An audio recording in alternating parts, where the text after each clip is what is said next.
Everyone, welcome. I'm Ann Russo, and I'm the director of the Women's Center and a professor of Women's and Gender Studies here at DePaul University. And I am just thrilled and excited and just so happy to welcome DePaul alum Sesali Bowen, author of the path-breaking new book, Bad Fat Black Girl, Notes from a Trap Feminist. Welcome, Sesali. It's absolutely wonderful to welcome you back to DePaul. You were such an incredible presence on campus. I remember all of our conversations right there in the Women's Center.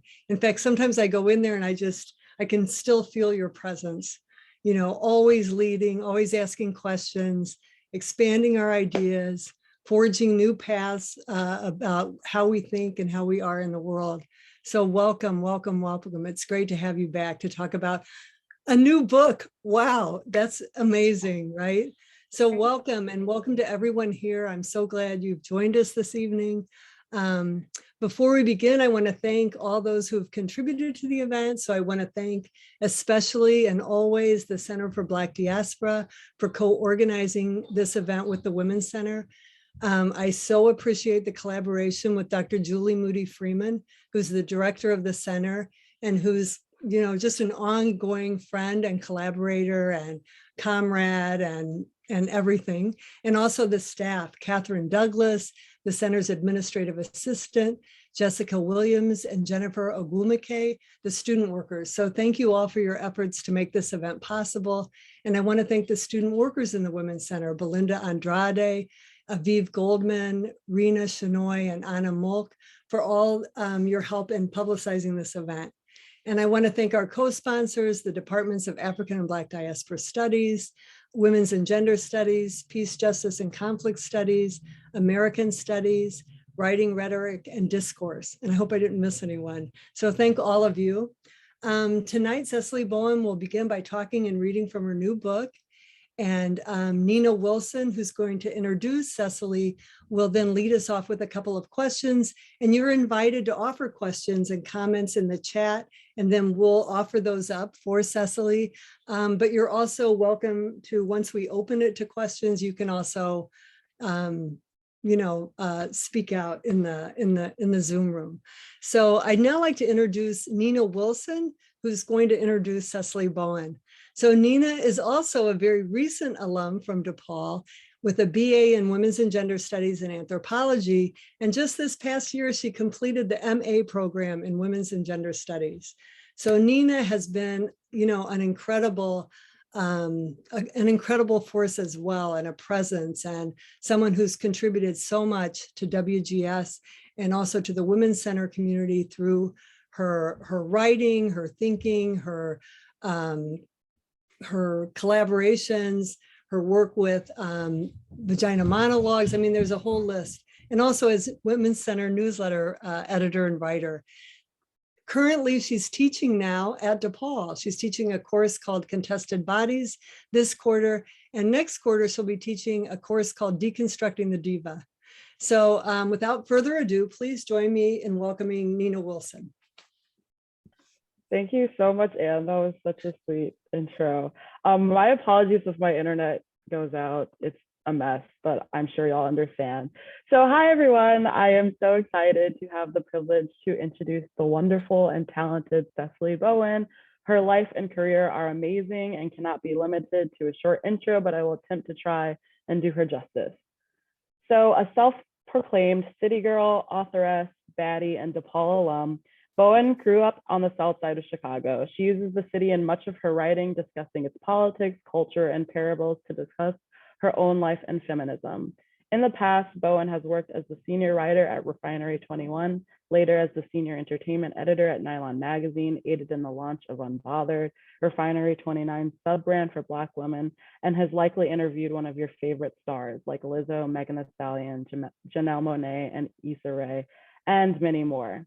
She's worked on campaigns for Showtime, Smash Shoes, Forla, BLK, been on panels for Freeform, Slay TV, Roundtable Journal, and VH1, and appeared in BuzzFeed's Twitter talk show, Hella Opinions. So she's everywhere all the time, and it's amazing. She is now the host of Purse First, a podcast she created that focuses on female and queer rap. And in her newest writing endeavor, Bad Fat Girl, Notes from a Trap Feminist, Bowen writes about rap music, the importance of female rap, Black feminist frameworks and theory, and bad bitchery. To discuss the future of feminism and intersectionality, interrogating fat phobia, sexism, ableism, and capitalism in the context of race and hip hop. It's iconic, hilarious, insightful, and meaningful, and I cannot wait to see where Trap Feminism and Bowen will go. Please join me in giving a warm welcome to Sesali Bowen. Oh my God. What an intro. Wow. Some of it even I was like, oh, period. Like, thank you so much. It is really, truly an honor to be here. Oh, wait, I didn't know you could do reactions on Zoom. Now I see people like putting little cheers. I have to learn how to do that. Okay, thank y'all. It's honestly such an honor to be here. I hate that we cannot do this in person. I really do. Remember finally on my time at DePaul, I was a graduate of the Women's Gender and Sexuality Studies program there. I also worked in the Women's Center. That is where I spend so much of my time. And, a lot of the things that I talk about, in my book, happened during, I was a student at DePaul while, a lot of this shit was going on. It's just an honor to be here. It is so cool to see some of my old classmates, some of my old professors. Hi, Dr. Mukherjee. And it's funny to like hear, Ann say such good things because, baby, let me tell y'all how I was turning my papers in late, how I was like, don't know how I'm doing this semester, but I made it by the grace of God, okay? So yeah, I want to get into it. I do want to start by reading a passage from my book. Not a long passage, I promise I'm not gonna bore y'all to death. But I also just want to let folks know in advance, there will be profanity, lots of it in this reading and in this talk. Just in case that offends people or, they are, I don't know, giving up swearing for spiritual reasons, just letting you know now. So I want to kick this off with a reading really quick. It's just a short passage. Frederick Douglass's first wife, Anna Murray Douglass, was a free Black woman when they met and married. Her status kept him inspired to pursue his own freedom, and Anna encouraged him. She took some sailor's clothing from her job so that he could have a disguise, gave him some of the money she'd saved up, and sent him north so that he too could be relieved from the bondage of slavery. She joined him shortly after and helped set up their household when they settled in Massachusetts. She worked to support the family in their ongoing efforts to help other Black folks escape slavery. Fred's glow up as a free man continued as he became a preacher, a prominent abolitionist, then best-selling author once he penned an autobiography. Suddenly he was traveling the world and rubbing elbows with notable socialites and intellectuals of the time, leaving Anna behind at home. The rumors of Fred's infidelity started circulating not long after. He was suspected of having affairs with at least a couple of white women, one of whom would even live with him and Anna for a couple of months at a time. Despite the role she played in him becoming a prominent figure in Black and American history, Anna is hardly mentioned in any of Fred's autobiographical works. A year after she died, this nigga Fred married Helen Pitts, a white woman who was their neighbor and his employee. When Harriet Tubman escaped from slavery in Dorchester County, Maryland in 1849, she was married to John Tubman, but she left him behind in her own pursuit of freedom. Like Anna Murray Douglass, John was a free Black man. However, unlike Anna, John wasn't super supportive of his wife's plan to liberate herself. Clearly, Harriet didn't let that stop her from escaping to Philadelphia, nor did her husband's opinion stop her from making several trips back to their home state in order to free other enslaved family members. On one of those trips in 1851, she planned to find John and bring him back to Philadelphia with her. She even bought him a new suit for the journey. When she sent word to clue him in on her plan, he said no. That nigga John had married another woman named Caroline while Harriet was liberating their people. He said he was happy exactly where he was. The stories of Harriet Tubman and Frederick Douglass are vital to Black history. They tell of our struggles, our resilience, and our victories. But a closer look at the love lives of our ancestors offers historical anecdotes that support another important underlying fact. When it comes to dating and relationships, these niggas ain't shit. Black women often receive the short end of the stick. It would be irresponsible of me to share any perspectives on romantic relationships and not make that clear up front. I would like to make a quick point of clarification though. In the context of dating, I tend to use niggas as a gender neutral term that includes cis men, studs, and transmasculine folks who primarily date femmes. You can apply a lot of what I'm going to say in this chapter to whomever you date across the gender spectrum. But I think a trap feminist dating framework is especially pertinent if you're dating cis men. Why? Because cis men have set the tone for the toxicity that some of their queer and trans peers embody. Them niggas are the source of a lot of this shit. Toxic masculinity is not simply a heinous trait that only certain men develop because of their trauma or upbringing. The very concept of Western masculinity is inherently toxic because it's built on the premise of domination and control. It gives cisgender heterosexual men, and sometimes other folks who identify with and perform acceptable masculinity, ample opportunity to participate in this toxicity. And they choose to do so because it benefits them. Because toxic masculinity has been so normalized and institutionalized, showing up in everything from healthcare to the justice system, the likelihood that men will face any backlash or consequences is low. This is especially true when their harmfulness is directed toward Black women. This is the last paragraph, I promise. In 2020, Blackburn Center, an anti-violence organization based in Greensburg, Pennsylvania, published a report noting that over 52% of all Black women had experienced psychological abuse and over 41% had experienced physical abuse. The report also documented that Black women are nearly 3 times as likely to die at the hands of a man than white women are. The report was even more specific about who was perpetuating these violations. Quote, in the overwhelming majority of these cases, 92%, the person who killed them knew their victim. 56% of these homicides were committed by a current or former intimate partner. Nearly all, 92% of these killings were intraracial, which means they were committed by a Black man against a Black woman. Woo, actually, I gotta take a sip of water. So I hope the chat is already open, because this is the part where if we were in person, I would ask for a little bit of kind of gut reaction on what it was that you just read. But obviously, since I cannot get that, I will just look for you all's reaction emojis that apparently I didn't know you can put in here. Finger snaps, whatever, question this, shrugs, you don't know what the fuck is happening, whatever it is.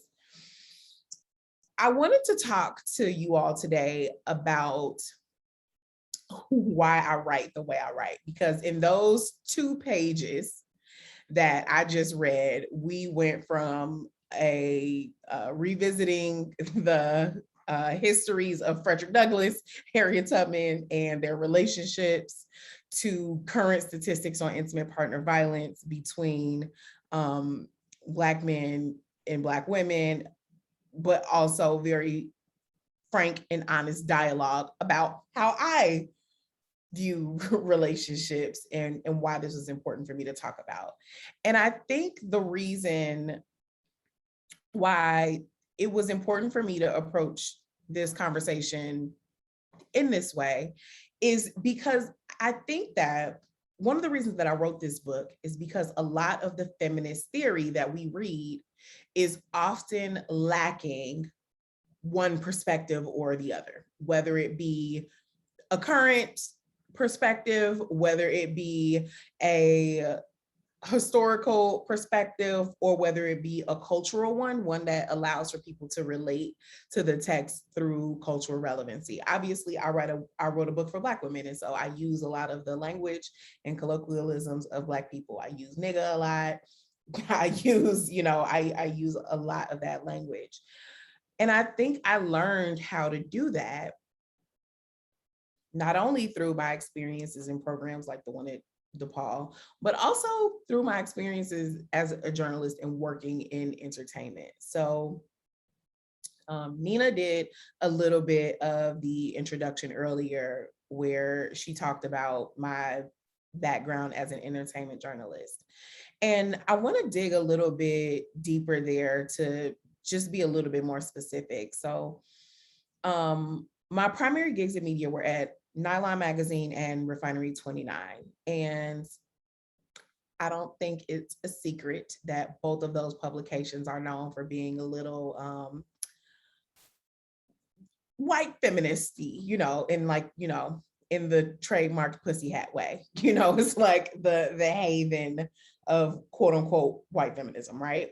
A lot of their coverage is centered on white women's experiences. A lot of the cultural kind of pop culture references that they make are centered on white folks and non-Black folks in particular. And so one of my roles, very kind of unofficially, was to be bringing Black women's voices and Black women's perspectives to those kinds of publications, right? So it was really important for me that an outlet that claimed to be interested in, women in pop culture back in 2016, like it was kind of important that you also be talking about Cardi B.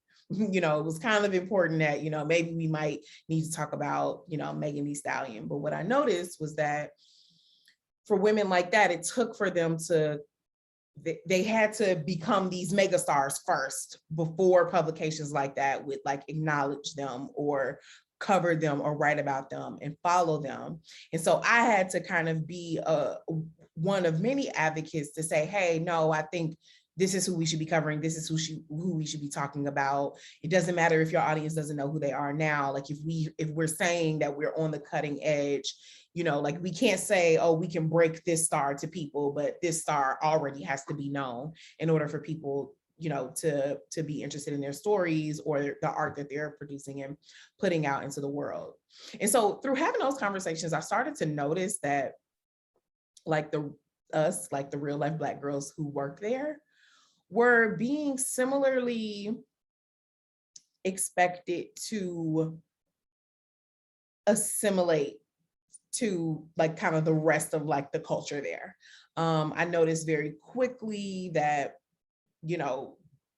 just being a person who grew up in Black community, who had very Black ass experiences, made me kind of different in those spaces, made me kind of other. And I didn't feel like I was being invited to bring my experiences and bring my whole self with me into the way I told stories, even though that was really important to me. There was a reason I knew who Cardi B was and they didn't, or a reason I knew, I had already listened to Tina Snow and they had not.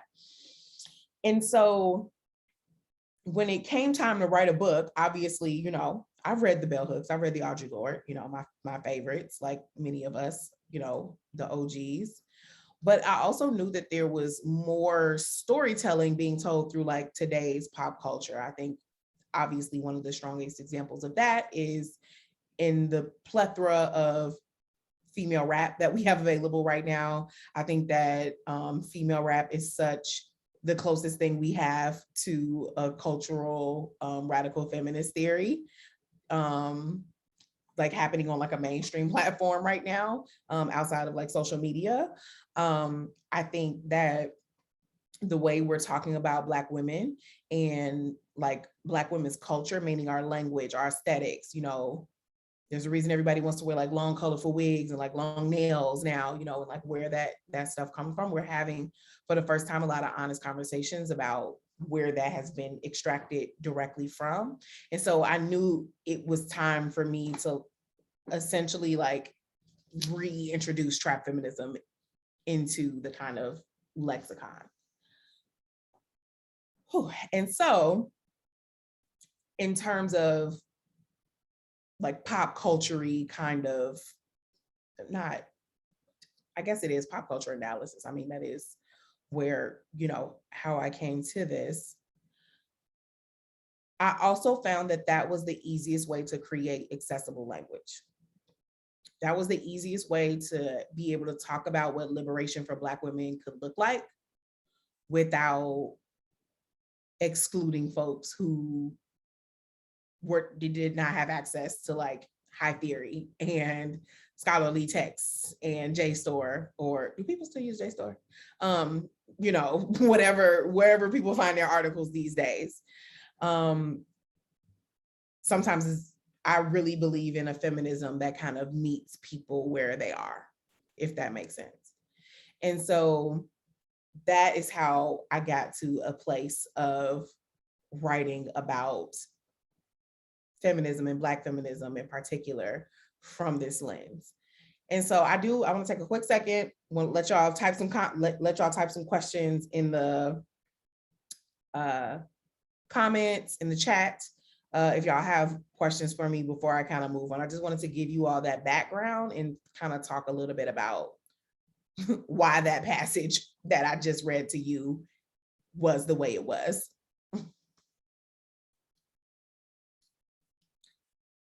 And I also want to say that, actually, I'm not going to say that. I was going to say, not to disparage Frederick Douglass or Harriet Tubman, but fuck Frederick Douglass and fuck Harriet Tubman's husband too, God damn it. Okay, so I will just move on. I wanted to actually read you to. Sesali, there are some questions. Would you like me to read them for you? Yes, please. Okay. I can see them pop up. Yes. All right. So what do we do with the quote, "That's not me though" ideology? Should there be any collective accountability? There are it's disappearing. There are so many men that approach abuse with apathy because they have heard of or sometimes experienced a woman doing, quote, insert something that was equally as bad. Mm-hmm. And so that is also why that last paragraph I read is so important, because yes, on an individual basis, someone might say like, oh, but I'm not like that. But that doesn't change the fact that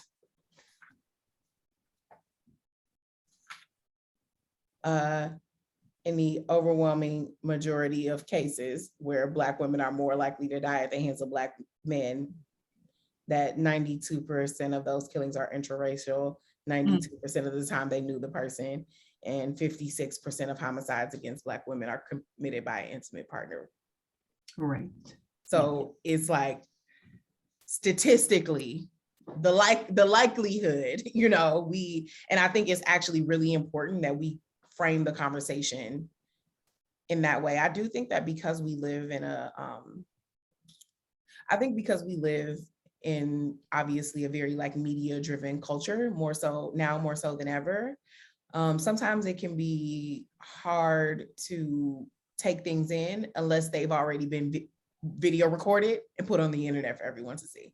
Yeah. You know, we see so much of like, you know, police killing you know, unarmed Black people, right? We see that on camera, like they throw their bodies across the internet for people to see, and it becomes this thing. But the thing about gender-based violence, violence against trans folks, it often involves intimate proximity where we often are not recording. Like we're not recording when we're in our bedrooms, when we are in our homes, you know, having with people who are supposed to love us, who we love, you know, those aren't moments that are easily captured. And so all we have are these statistics that come out on the other side of that. And I think it's really important for us to like be honest about that and acknowledge how those things happen in a systemic way.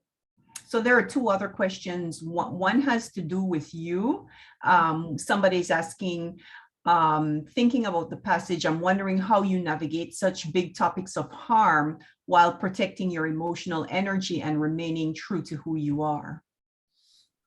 Well, I think that passage is pretty true to who I am. I think that, you know, that's how, you know, I feel on the topics. I think in terms of protecting my emotional energy, I think that has to do with how, so basically that paragraph, that passage that I just read to you all, it actually leads into a conversation about the hot girl summer of 2019. But then I also kind of lay out like kind of my own 6 rules for dating and how I go about dating. And I'm actually glad you asked that, because I also think sometimes the issue with a lot of feminist theory is that it stays in this space of high theory, and people don't ever consider how it can become a practice. And I think that's actually like my favorite thing about trap feminism is that, you know, I had conceived of trap feminism 10 years before I wrote this book. And so I got to try it on, not only as like a feminist theory, but also like a life philosophy and just like a personal way of like living my life.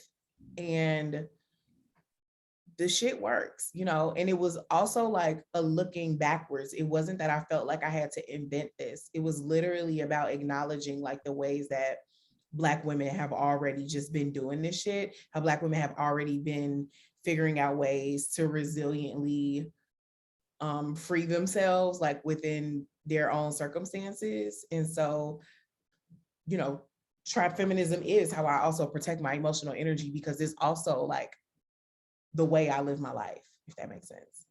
Yes. Then there's another question about pushback. Have you encountered, hold up, let's see. Have you encountered any pushback, criticism from white/non-Black editors, readers, etc., that have claimed your style of writing/storytelling is not accessible to them as non-Black people, and how did you deal with it? No, and I also don't care whether or not my writing is accessible to white people. I don't write for white people. And so if you read this book and it looks like fucking Mandarin to you, like, great, move on. Like, pull up your Google. I don't know what else to say. I don't write for white people. And then there's a question, thanks for your response. It says, I know you mentioned in the beginning of Fat Black Girl that you are influenced by folks like Roxane Gay and Bell Hooks. What other authors and writers influenced your memoir? And what song would you recommend a newcomer to trap music or to the trap feminist song anthem? This is a good question. Okay, so who else has influenced? Okay, so first of all, Dr. Ruth Nicole Brown. Dr. Ruth Nicole Brown is a scholar, writer, professor. She's actually the new inaugural chair of the Department of African American Studies at University of Michigan, I believe. And she is a canonical scholar in Black girlhood studies. So she initially started her research in girlhood studies, noticed that it was very white, started Black girlhood studies, writes on Black girls and Black girlhood. And she also started Soul High, which is a arts kind of organizing collective and organizing effort that works directly with Black girls using a very non-interventionist approach, one that celebrates and affirms Black girls as opposed to going into their spaces and assuming that they need to be fixed. So I am a student, a friend, a mentee of hers forever. And so I recommend all of her stuff, all of her books. Also, Joan Morgan, When Chicken Heads Come Home to Roost, is the blueprint for trap feminism. Like trap feminism was born directly from hip hop feminism. Obviously, I think it's literally I see my book as an update to that text, you know, a 30-year queer adjacent update to Joan Morgan's original book. And then I would also say Gucci Mane's memoir, honestly, also really influenced my memoir. And then to the other question about the songs that I would recommend, I definitely recommend, so for those of you who don't have my book, actually every single chapter starts with a lyric from a song from like either a trap artist, or so if you actually just listen to, if you read the book, you'll get these songs. But also the book has an official Spotify playlist. It's like 100 songs. So like that's the playlist. And I also recorded a mixtape as a supplement to this book, because I rap as well sometimes. And that's also streaming on Spotify. iTunes, Apple Music, Amazon Music, Google Music, wherever you get your music. So that's a good starting place for music. But if you don't mind, I do want to go back. There was a part of a question that I actually think is really important and I want to make sure that I answer. I think it was from Georgina, and it had a lot to do about like collective responsibility, and also, you know, as opposed to, it says, instead of thinking about our individual actions, it's the idea of how we collectively responsible for one another, even if we may not perceive ourselves as perpetrators of violence, but may be complicit because we wash our hands of collective responsibility. And I think that is so important. And under the Trap Feminist framework, one of the things that I argue in writing that chapter, so that that's kind of like the fuck these niggas chapter. And then the chapter right after that is called My Bitches.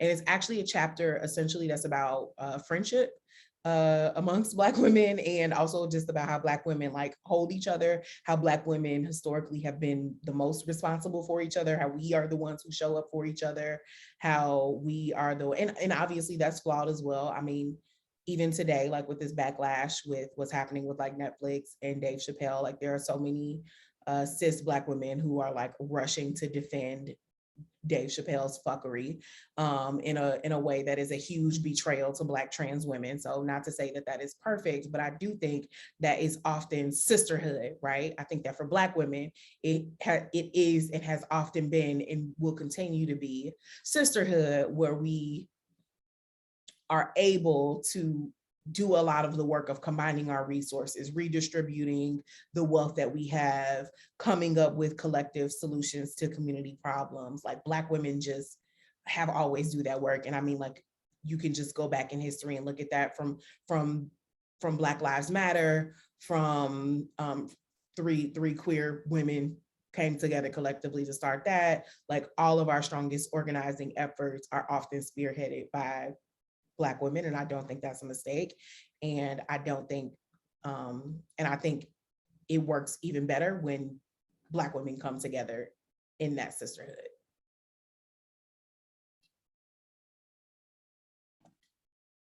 Thank you. I think the questions have slowed down, but Okay. we have dropped the link for your book. So, Oh, perfect.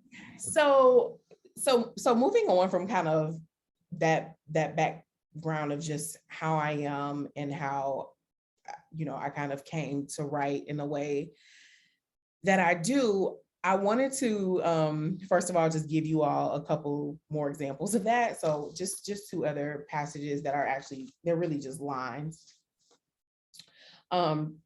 Today's female rap scene is so inspiring because it's thriving off this raw realness. When Rico Nasty thanks God that she didn't have to smack a bitch today, she's creatively channeling what Audre Lorde called uses of anger. All at once, it's an acknowledgement of our oppression and the control we have over our own circumstances, however limited they may be. And when Asian Doll admits that the sex was so good, she came twice, but she's still not loving the dick or the trick, she's subverting the inherent power assigned to men under heteropatriarchy. All are talking about putting their foot up bitches' asses and disrespecting these niggas. The continued success of these women is a sign that we're going to do what the fuck we want to do anyway. These are modern, creative responses that can be applied not only to racism, but to misogyny, or the particular way in which Black women experience oppression. And then the other one is that when Michelle Obama said she was only willing to date Barack because he was already a fully formed person, I felt that in my spirit.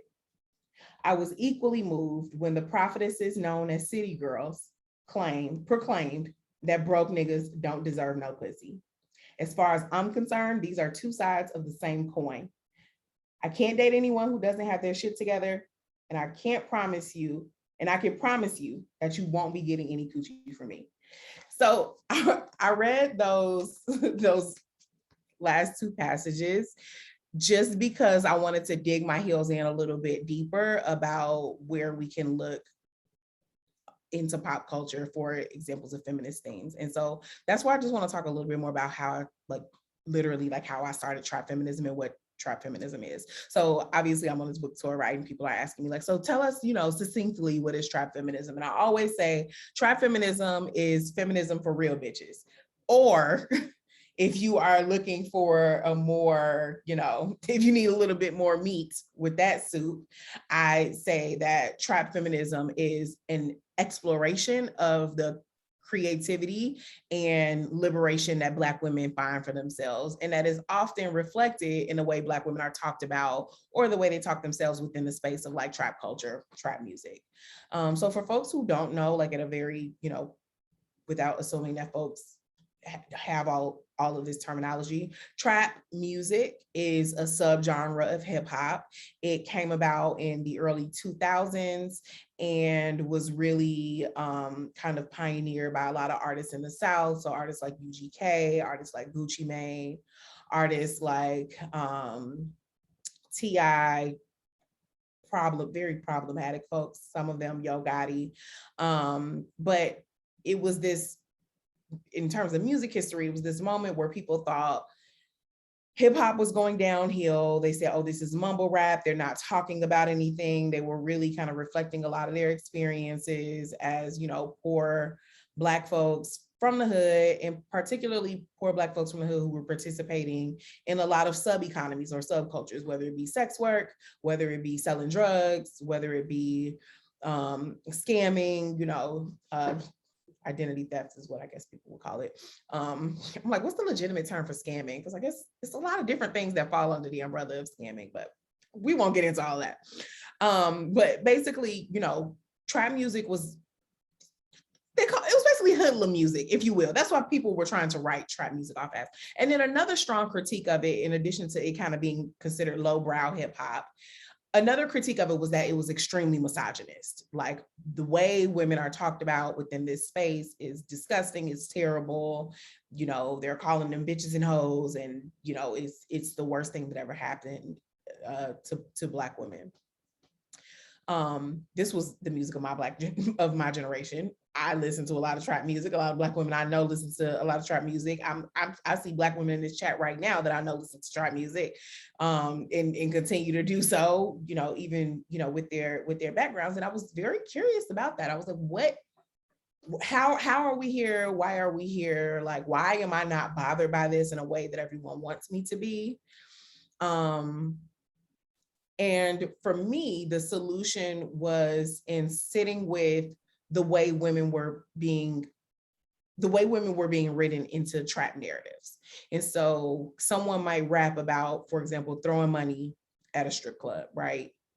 And depending on who the listener is, what they hear is, this person only views this woman on this pole as like titties and ass and the tricks that they can do and their sexuality. And they view them, they're objectifying them, and they don't value this person. And so for me, I was like, but wait, if that's true, like, what are we saying about strippers then? Like, what about the Black women that I know that are actually like on that pole? You know what I mean? Like, what about them? And so when you really sat with that, like, the power dynamics flip a little bit, because like, yeah, that's how he chose to write this song. That doesn't necessarily mean that is how she views herself as the person who's going to go home, with what she needs to pay her rent or buy her shoes or, whatever it is she's going to do with it. So Trap Feminism initially was this project where I was kind of re-listening to the trap music that I loved so much and just reconsidering the ways in which women were being talked about.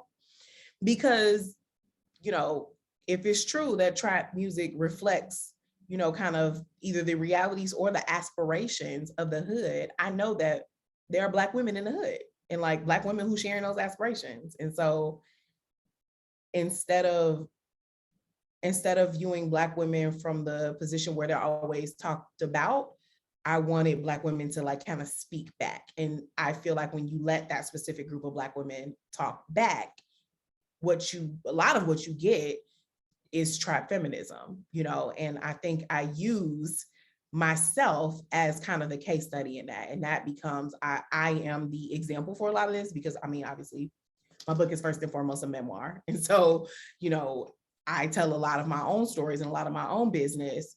to essentially offer myself up as a case study. And so, for example, I talk about being arrested and what that experience was like. I talk about, what it meant that, my aunt let my mom and I live with her in her apartment in the projects, and how that was technically a federal crime that could have cost her all of her housing, and why those are oftentimes the decisions that Black women have to make in order to ensure like their survival and the survival of other folks around them. And then I think trap feminism evolved into really valuing those perspectives, those practices, and those behaviors, and not wanting to let them go, which will lead me in kind of my third act, but I want to just take another quick break for questions, inserts. I know this is very awkward to do over Zoom because normally I would be talking back and forth. So I just want to take another quick breather to let folks let their brains readjust, drop some questions, see what I missed in the chat. No questions so far. No questions yet? Okay, let's just give them a quick second.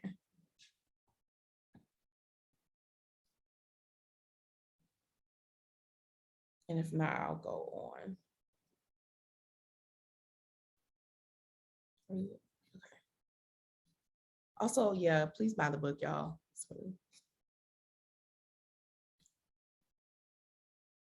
Okay, I'll go forward if we don't have any questions yet. So once I'd had, trap feminism as something, once I had kind of played around with it, I kind of blogged about it, literally just kind of blogging about the music I was listening to, how basically how we could put a feminist spin on it. It was kind of fun and frivolous. And it evolved into like really valuing the unique perspectives of like hood Black girls, which were also my experiences. I also noticed that like, as I was moving forward in my professional career, so as I was entering those spaces in media, and I kind of talked about this a little bit in the beginning, I was being asked to kind of erase that from who I was. So like my perspective and my voice made me a very strong writer. But when people met me, they expected for me to be like,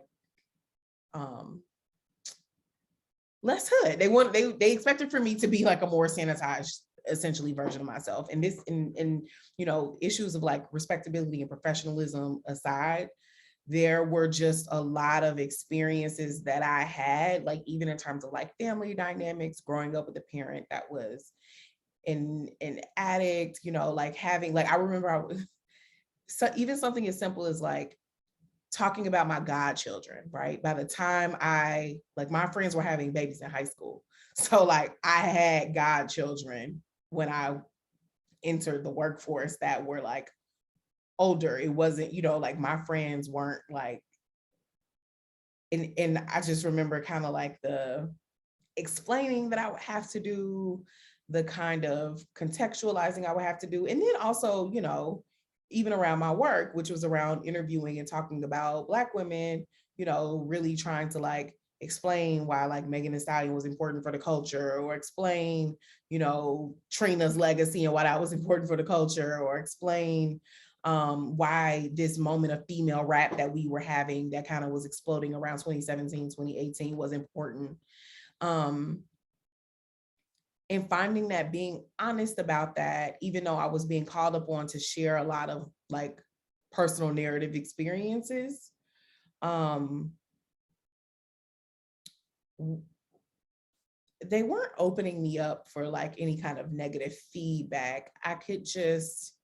It was clear that there wasn't really room for me to be all of who I was in a lot of those spaces. And so then trap feminism became like, I kind of just stopped talking about it. I kind of stopped talking about it. I stopped writing about it. I didn't want it to become someone else's IP and have them water it down like they did Hot Girl Summer a couple of years ago, where, they was talking about drinking rosé and going on hikes like Hot Girl Summer. I didn't want that to happen to it. And so I kind of just stopped talking about it. And then when I was approached to write a book, which which is mine, I own that, then I knew that I could kind of unleash it. And essentially this book is the book that I needed to read when I was in like my late teens and early 20s. And that has been kind of the evolution. And honestly, like living under like this theory of trap feminism has like helped me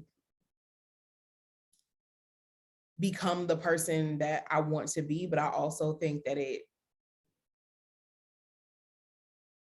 helps Black women in general avoid some of the shame that we are expected to carry with us through so many parts of who we are as we go through life. We're supposed to be ashamed for wearing our bonnets in public when we just trying to protect our hair and make it last to the next day. We're supposed to be ashamed, if we have kids, with more than one person, even though we are the sole caregivers for those kids and are making a way. We're supposed to be ashamed, if we go to jail. But when men go to jail, there's like an empathy for them in the criminal justice system that Black women don't get. There's just everywhere Black women turn, we are expected to take on some level of shame. And I think that a lot of my work, I would say almost all of my work, is about peeling those layers of shame away. And I address how I encountered shame in everything from body image issues as a fat Black girl, sexuality as a queer Black woman, money, sex work as a former sex worker, friendship, relationships, confidence, and lawlessness just in general. And I do all of that in this book. And so that is the story of trap feminism, how I started it, why I talk about it the way I do, why I talk about anything the way I do. And right now, I think it's a great place to open it up for questions, like on camera, where you can like unmute yourself and let's chat. Thank y'all so much for letting me talk to y'all.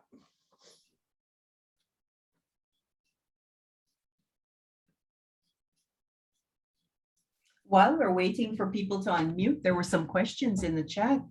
Would you like? Yeah, let's see. Okay, so one of it asked if you were ever traumatized in offering yourself as a case study. And yes. I'm sorry, tied to that was, can you tell us more about how much of these experiences were during your student college years, and how did it feel to reflect on a younger you and use that to theorize about femininity and liberation? So was I traumatized? Yes, I had to get back in therapy during the process of writing this book. 100%. Yes. Anybody who's a real writer knows that, period. Like when you are writing about the shit that I was writing about, you won't have to talk to some people about it. In terms of the experiences that overlapped with me being a student, actually a lot of this, because a lot of this is me reflecting on my 20s. So the whole time that I was a student at DePaul, I was actively working as a sex worker. The whole time I was at DePaul, before, actually on the last day, and I don't know if you know the story, on the day of Fest, I don't know if y'all still have Fest in the pandemic. On the day of Fest, my senior year, when I was finally about to get my degree, it had taken me 6 years to get my damn bachelor's degree. I got arrested for the second time under some false charges, essentially.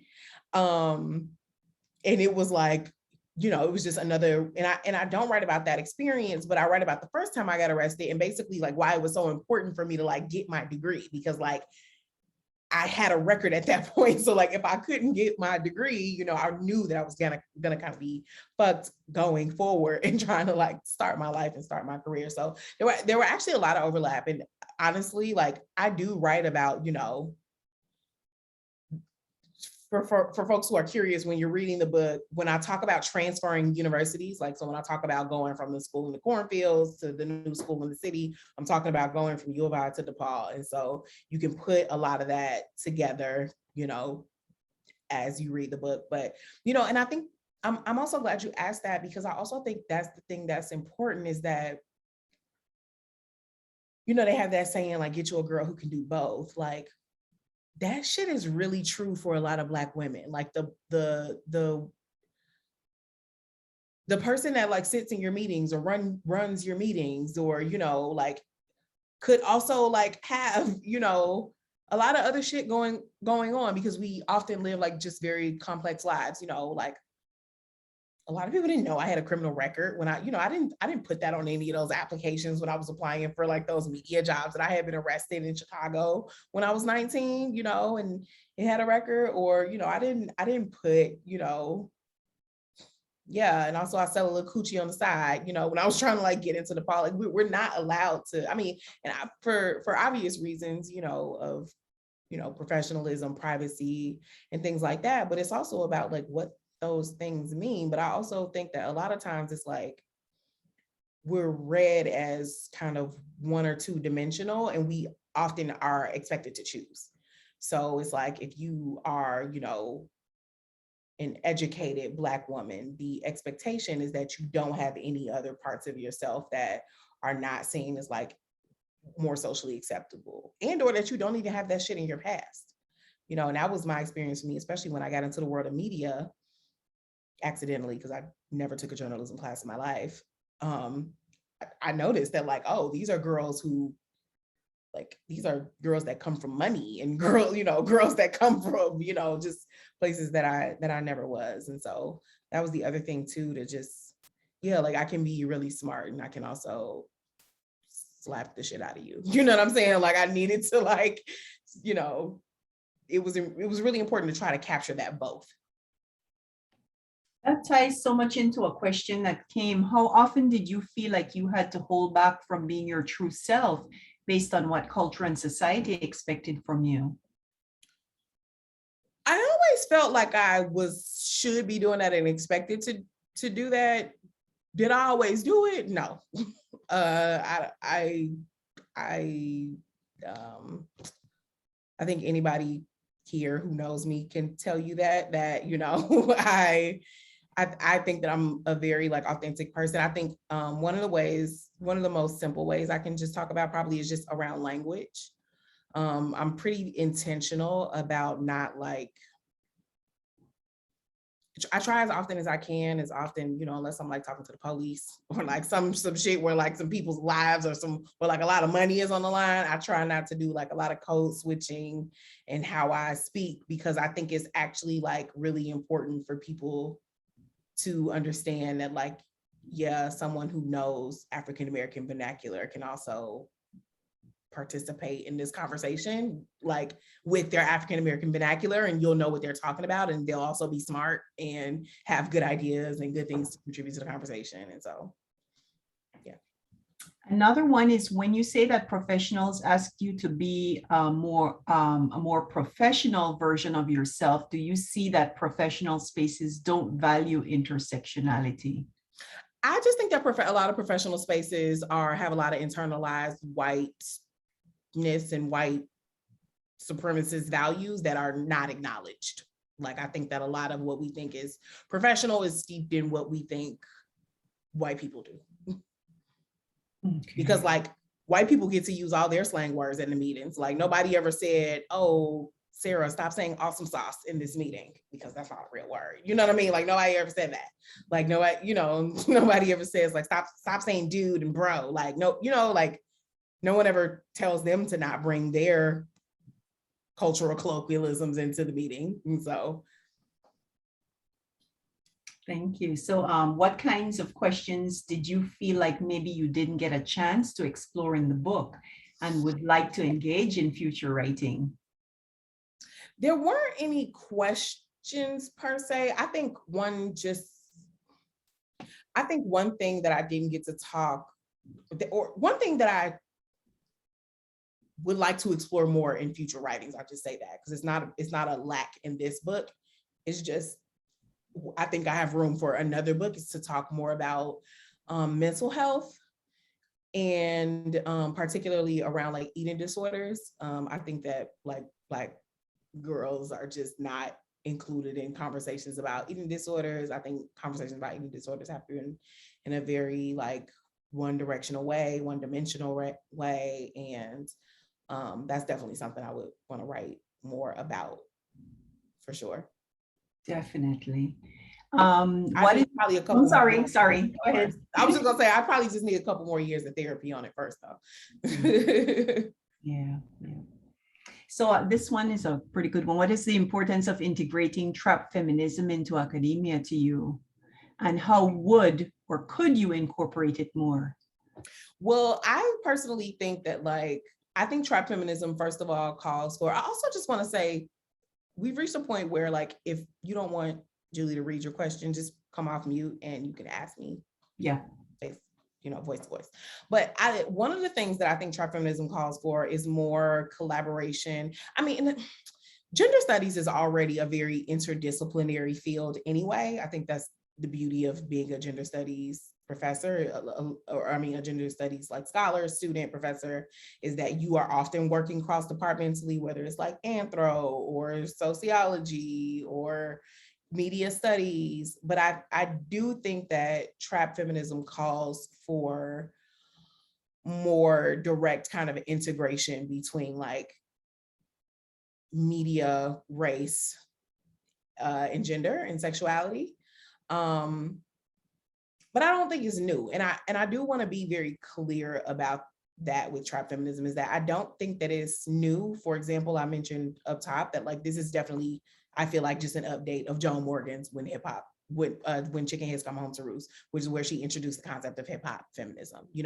This is, LaMonda Horton Stallings, who introduced the idea of Black ratchet imagination, like has informed a lot of my work. This isn't new. This is more so, I think, a means and a method and an encouragement to bring feminism out of academia, actually. Like, I think it's less about adding more there just for more of the same people to read it. It was actually more so about like bringing it outward. Nice, nice. I have a question for you, and it has to do with probably some budding writers who have ideas in their head. You said that somebody approached you about writing or publishing your book. How would budding writers go about getting published? So if you are a writer, that means that you are writing. That means that you are actively writing. And that means that you are letting people read what you are writing. And that is so important for me to say, because a lot of people approach me about like, I'm a writer, where do I start? And then I say, where can I read some of your stuff? And then they say, oh, I'll email you something. Or like, there's no place where like their writing exists for people to read it. And like, that's the difference between being like,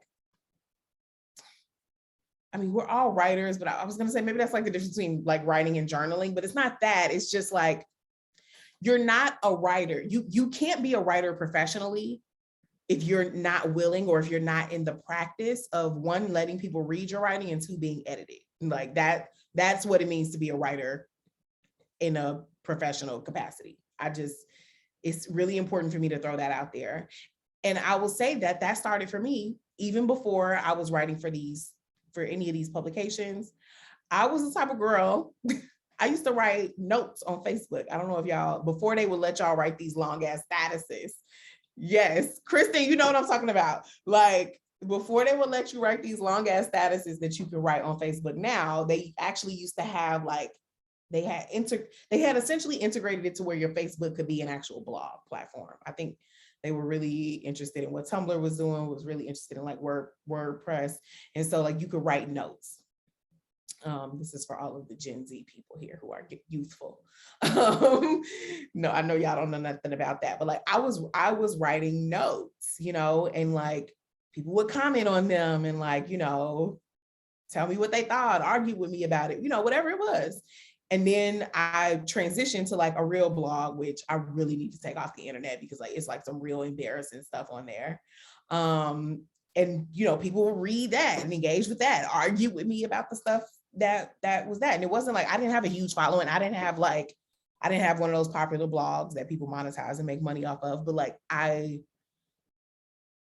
was writing publicly. I was writing, that maybe that's what I was trying to say. You have to be okay with your writing being public property, because it's like, once you put it out in the world, it's not just like this thing that is yours. Like even with this book where I'm like sharing so many very personal experiences, a lot of my personal business I'm telling, you know, like at the end of the day, like this book is for public consumption, and like I have to be okay with that. So I would start there and pay attention to how people are responding to what you're writing. I would get comfortable putting your writing out there, see how people are responding to it, and like literally start with like your people, like your friends on Facebook, your friends on TikTok.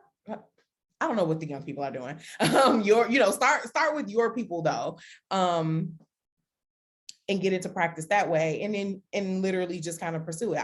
I entered a blogging contest for Feministing, and then that's how I became an editor for Feministing, and then, you know, snowball from there.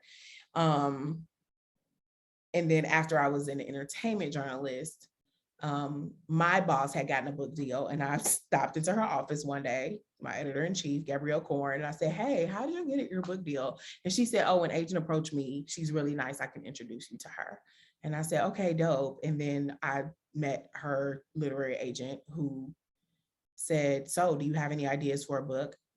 I did not, until I like went home, thought on it for a few days. And I was like, yeah, actually there's this thing that I came up with a few years ago that like is really important to me, that I've kind of been sitting on, and I want to write about it. It's called Trap Feminism. And like, I think it's a great way to tell my story about who I am beyond being like a journalist.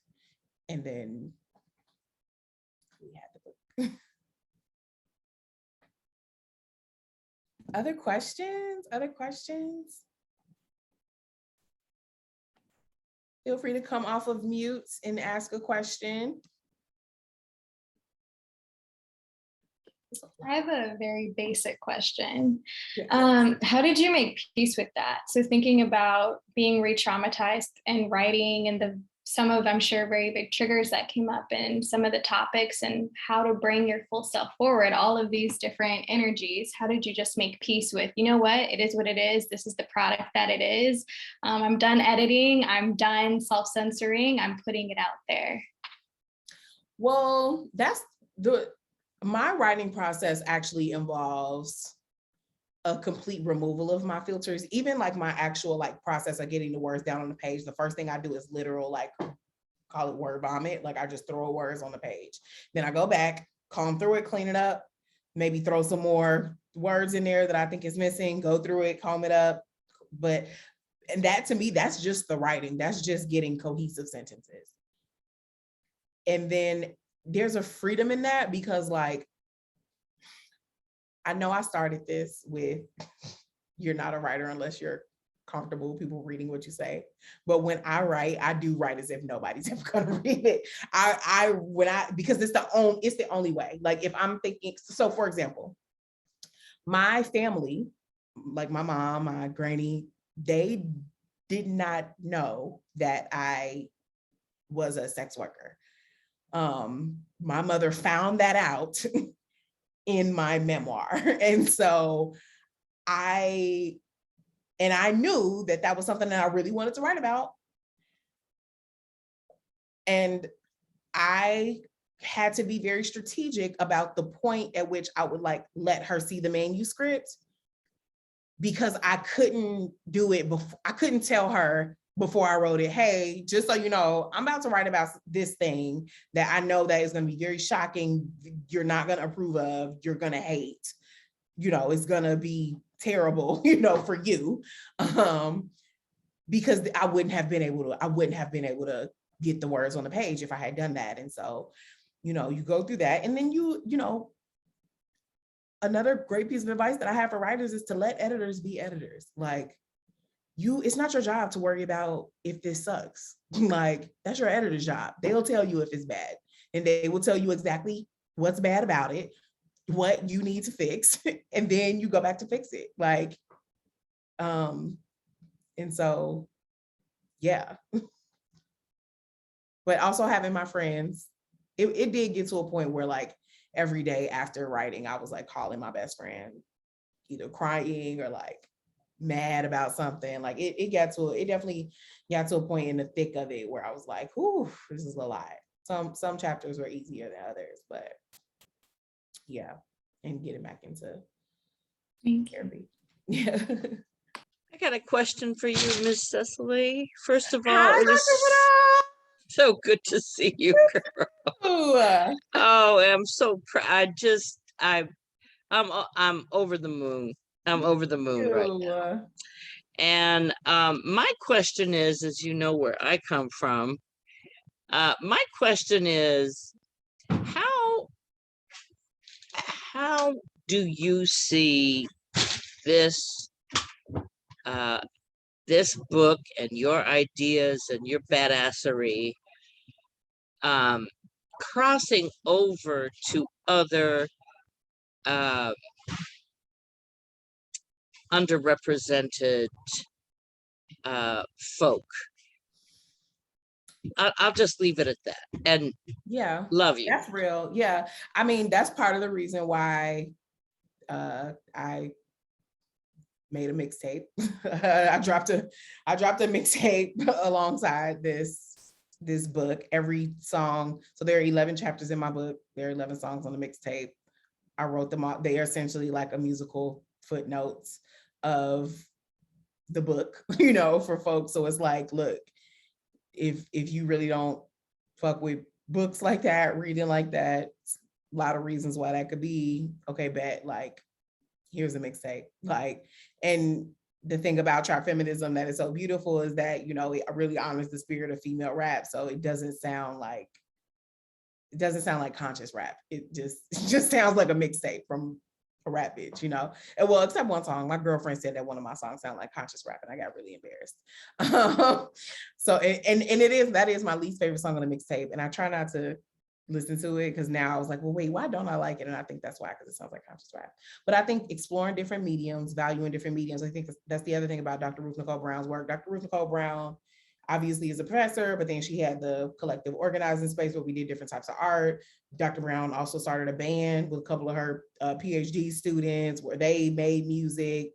We would do documentaries. Like, we really explored like different art forms as a way to like interrogate, honor, celebrate like the experiences of like marginalized voices in a lot of different ways. And I mean, that's the power of art, right? Like, you know, this book is also like music criticism too. You know, it's a conversation with a specific art form as well. And so I definitely think that's where the art and the media come back in, you know. And even just calling it trap feminism, I think people resonate with that, because trap is also one of those words that's kind of like appropriated in kind of a corny way sometimes to me. That was another thing I was real nervous about. Like, they have like trap yoga, trap karaoke, trap the trap museum, like the, you know, well, the trap museum, I think, despite the fact that it's founded by T.I., terrible, don't support, but like, okay, I get that. It's like y'all are trying to document like the history of like trap music and trap culture, like that's fine. But some of the other shit is just like trap brunch, like trap, you know, it's just like, it's just, so I was really nervous when I first came out with trap feminism, because I didn't want people to kind of like roll their eyes and be like I wanted people to understand that this was like real theory, very much so in conversation with the culture, with the music. And I think people get it. I think people get it for sure. Thank you. Other final questions? I think we actually might be a little over time. Let's take one more question. Oh my God, there's a lot of people in here. I just clicked to the other page. Y'all came, gang. Y'all came here deep. Final question. I don't have a question, but I just wanted to say hi to Sesali. I am so happy to see you and so excited to be reading your book. And I'm so glad that these students who are, you know, sort of grappling with some of the things that you probably went through gets an opportunity to hear you. Yes. So big hugs. Yeah, y'all, it's never as bad as you think. When I first took her class, I got a D, y'all. I had to retake it and then I got a good grade and was able to graduate. So full transparency. And now look, they got me back. They wanted me to come back and talk to y'all. Thank you all so much for coming, and thank you all so much for having me. This has been just absolutely amazing. Y'all, please go buy my book. It's really important. Also, please stream the mixtape. When I was in the process of making my mixtape, I only worked with Black women, Black queer women. No cis men were involved in the making of my mixtape. I'm actually really proud of that. A Black queer woman who's actually part of this band that I love, Boom Scat, recorded me in DC. I have beats on there from TT the Artist, from Renee Soul, from DJB. Like, it's actually a lit ass mixtape. So go stream that everywhere music is streamed, and go buy the book everywhere the book is sold. The mixtape is called Notes from a Trap Feminist. The artist is Bad Fat Black Girl with me. Thank y'all so much. Oh my God, thank you so much, Cecily. I hope everyone will, put things in the chat about, just theorizing of your stories, and you're just so deep and thoughtful. And if you have more questions that you would like Sha to ask me, like DM me on Instagram. And yes. So thank you, Cecily. If we could all join and raise our hands, and thank you. Buy the book, engage with Cecily on social media. And yeah, thank you so much. And fill out our evaluation. Thank you, Cecily. Thank you. Thanks, everybody. Bye.